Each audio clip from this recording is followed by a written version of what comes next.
In Islamic spirituality, it is said that to become a more complete, developed human being, we have no choice but to transform our ego, among other things we have to do. The Quran mentions 3 stages, main stages of the ego, which we have to transform.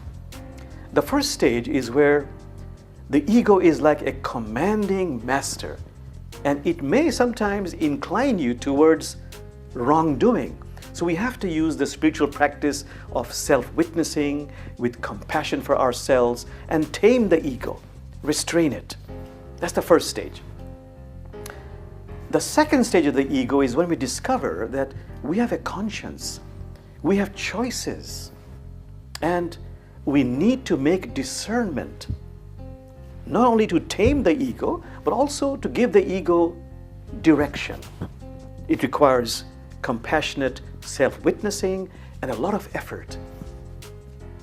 And the third stage of the ego is where we align the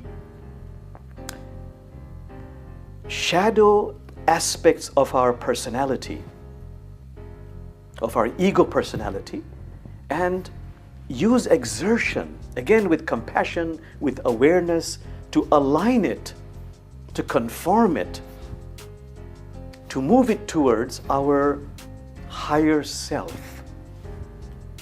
A wonderful verse by Rumi, who simply utters, "Marry your soul. That wedding is the way." Do the work of dovetailing these shadow aspects of your ego with your higher self. One very important point about the ego, the great masters say in Islamic spirituality, it is a necessary instrument of the soul. We need the ego to function. It can never be destroyed, but it can be tamed. Rumi gives an example. In those days, there was no electricity. He says the ego is like the flame on a candle. And we need the flame of the candle to find our way in the dark.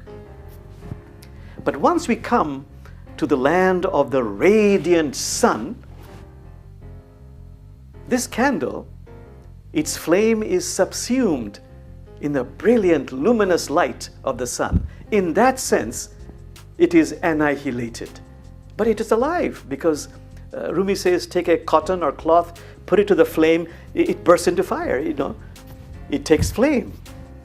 It exists. So our work is to make the exertion, to go through the 3 stages of the ego. And to summarize, we make our ego through our spiritual practices from a commanding master into our personal assistant.